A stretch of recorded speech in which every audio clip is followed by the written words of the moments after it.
بہرحال تو میں یہ مصرع پڑھ رہا تھا کہ آدمی عشق میں بچوں کی طرح ہوتا ہے. اس پر ایک مقابلہ ہوا تھا ہند و پاکستان کا, تو اس میں عباس اس تابش کی اس مصرے پر جو ونر تھا, دوسرے نمبر پر رہے تھے, وہ ہمارے التمش عباس صاحب تھے. تو پہلے تو ان کو مبارکباد پیش کریں اور پھر ان سے ہم گزارش کریں ان کی شاعری کے لیے. بڑا انوکھا لہجہ, بہت پیارے شخص, بہت اچھے ناظم مشاعرہ بھی ہیں, اور ہم چاہتے ہیں کہ ان کا کلام سنیں. اس مشاعرے کو بڑی محبتوں کے ساتھ انہوں نے سجایا ہے. اس مشاعرے پر میرا کوئی بس نہیں تھا, کوئی دخل نہیں تھا. اگر میرا بس چلتا تو میں اس مشاعرے کی نظامت التمش عباس سے کرا تھا, لیکن بہرحال ان کا حکم تھا, میں حاضر ہوا. میں جناب التمش عباس سے گزارش کر رہا ہوں, اور اسٹیج کے شعراء سے بھی گزارش ہے کہ استقبال کریں تالیوں سے التمش عباس صاحب کا.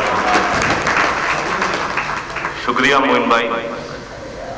معین بھائی کا میں بہت شکر گزار ہوں کہ وہ بہت شارٹ نوٹس پہ یہاں تشریف لے آئے. ایک بار پھر میں آپ سب لوگوں کا شکریہ ادا کرتا ہوں. آج شعر ویر پڑھنے کا تو معاملہ یہ ہے کہ جب کبھی آدمی آرگنائزر ہوتا ہے تو وہ شکریہ ادا کرنے میں ہی رہ جاتا ہے, اور یہ مشاعرے کے بعد تک بھی یہ احساس رہتا ہے کہ یار کسی کی مہمان نوازی میں کمی نہ رہ گئی ہو, کوئی غلطی نہ ہو گئی ہو, کسی کو ناراض نہ کر دیا ہو اس اجلت میں. ایک بار پھر میں سب لوگوں کا شکر گزار ہوں. ارجن سینی صاحب میرے بہت اچھے دوست ہیں, میرے ساتھ سائے کی طرح رہے اس پورے مشاعرے میں, ان کا بھی بہت بہت شکریہ. اطہر بھائی, طارق بھائی, نواب بھائی, ذاکر بھائی ہمارے یہاں تشریف رکھتے ہیں, امجد عثمانی صاحب, زکریا گوہر صاحب, قاضی مونیش صاحب, اطہر بھائی, اعظم خان صاحب. میں ان تمام لوگوں کا تہہ دل سے شکریہ ادا کرتا ہوں. ہمارے سٹی پریزیڈنٹ جناب کلیم خان صاحب, ان کا بھی بہت بہت شکریہ. اور تمام اتھیتی جو یہاں تشریف لائے, آپ تمام محبان اردو شہر روڑکی کا بھی بہت بہت شکر گزار ہوں. جناب قیوم بسمل صاحب جو یہ مشاعرہ ہمیشہ سے آرگنائز کرتے آئے ہیں, اور انہوں نے میرے مشورے کے مطابق 2-4 چیزیں اس مشاعرے میں بھی کی. میں ان کا بھی شکریہ ادا کرتا ہوں کہ انہوں نے میری بات مان لی. حالانکہ میرے سے بڑے ہیں, انہیں کام مجھ سے کروانا چاہیے تھا, لیکن 2-4 کام میں نے ان سے لیے ہیں. ان کا بہت بہت شکریہ کہ انہوں نے اس لائق سمجھا, اور ان کی محنتوں اور کاوشوں سے ہی یہ مشاعرہ عمل میں آ پایا. ان کے لیے ایک بار زوردار تالیاں بجائیے جنہوں نے اس مشاعرے کو سجایا. ذاکر بھائی, اعظم بھائی یہاں تشریف رکھتے ہیں, معین شاداب صاحب, ندیم شاد, وسیم راجو پوری, شہزادہ گلریز صاحب, اور ہمارے آج کے اس مشاعرے کے صدر, ایسے نوجوان صدر کہ جس کا ریفلیکشن اس لائٹ سے زیادہ محسوس کر رہے ہوں گے آپ, ہمارے شاداب عالم صاحب. بہت پرانے دوست ہیں ہمارے, اور اتفاق یہ ہے کہ یہاں یہ عام آدمی پارٹی سے کینڈیڈیٹ بن کے آ رہے ہیں, تو اچھا ہے کہ نوجوان لوگ سامنے آ رہے ہیں سیاست میں. میں انہیں مبارکباد پیش کرتا ہوں. وہ سیاست میں بھی ترقی کریں, زندگی میں بھی ترقی کریں, دونوں چیزوں کے لیے آپ لوگوں سے مبارکباد. انصاری صاحب نے اپنی آواز نکال کے کہہ دیا کہ میں ان کا بھی نام لے دوں. ان کا بھی بہت بہت شکریہ. بہت بہت شکریہ. ممتاز نسیم صاحبہ, شائستہ ثنا صاحبہ, اور ہمارے اقبال آذر صاحب ایک ایسے شخص ہیں, میں سمجھتا ہوں کہ اتراکھنڈ میں سب سے زیادہ مشاعرے, سب سے زیادہ اردو کی شمع انہوں نے جلائی ہے. میں ان کا بہت شکر گزار ہوں کہ یہاں تشریف لائے ہیں. اور ہمارے مہک ورما, ندیم انور صاحب, سب لوگوں کا شکریہ ادا کرتا ہوں ایک بار پھر. آپ کا ارجن بھائی خاص طور پہ کہ انہوں نے پوری محنت کی. آئیے چند شعر اب پیش کرتا ہوں, شکریہ کا سیشن ختم کرتا ہوں. سن لیجیے, چونکہ ذمہ داری زیادہ ہے. عرض کر رہا ہوں کہ غصے کے بعد اس کی نوازش بھی آئے گی. غصے کے بعد اس کی نوازش بھی آئے گی. بجلی کڑک رہی ہے تو بارش بھی آئے گی. غصے کے بعد اس کی نوازش بھی آئے گی. بجلی کڑک رہی ہے تو بارش بھی آئے گی. بدنامیوں کے خوف سے یاری نہ چھوڑنا, یار آئیں گے تو ساتھ میں سازش بھی آئے گی. بعد اس کی نوازش بھی آئے گی. بہت شکریہ. غصے کے بعد اس کی نوازش بھی آئے گی. چمن بھائی آپ کا بھی شکریہ. آپ کا وقت تو میں سمجھتا ہوں کہ پرائم منسٹر سے بھی زیادہ قیمتی ہے, کہ غصے کے بعد اس کی نوازش بھی آئے گی. بجلی کڑک رہی ہے تو بارش بھی آئے گی. بدنامیوں کے خوف سے یاری نہ چھوڑنا,